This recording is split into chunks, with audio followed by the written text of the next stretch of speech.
More than 130 dogs are now cleared from the canine pneumovirus. Sometimes these things happen in shelters just because of the environment. We're a public shelter, so we're kind of like the public hospital. After one of the fostering and adopting events in late September, the shelter found out about a dog that tested positive for pneumovirus and strep zoo. It later had to be put down, putting limits on operations for more than a month.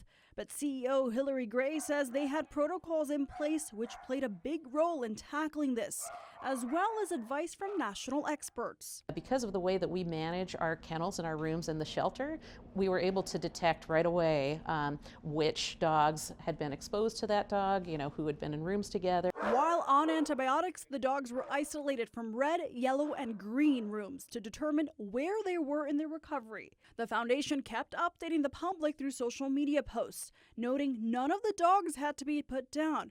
But during our interview, it was revealed one dog had to be put down. The dogs were all responding very well, and none of the dogs had to be put down. Does that statement still stand true today? Well, there was the initial dog that was euthanized off-site who had some other complications. And then there was one other dog that had health complications that Dr. Miller can talk to you about a little bit more, partially from the virus, but also some other health issues. The other one that you just mentioned, this is the first I'm hearing about it. Have you guys considered making that information public?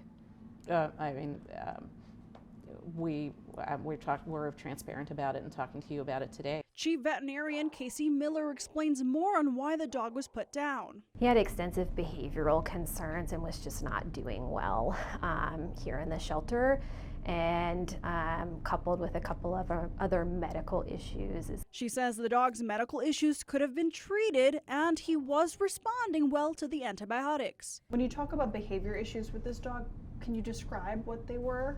Yeah, so this dog was noted to be just very shut down, not wanting to interact with other people, not wanting to eat his food. That sounds like a depressed dog, though, not an aggressive dog. CEO Gray explains why a dog would be euthanized. We never want to be euthanizing for space. There are instances of grave illness where it's a mercy, as you know. A lot of owners go through that towards the end of their animal's life too. Or if you have a dangerous situation, a bite, a vicious animal, that kind of a thing.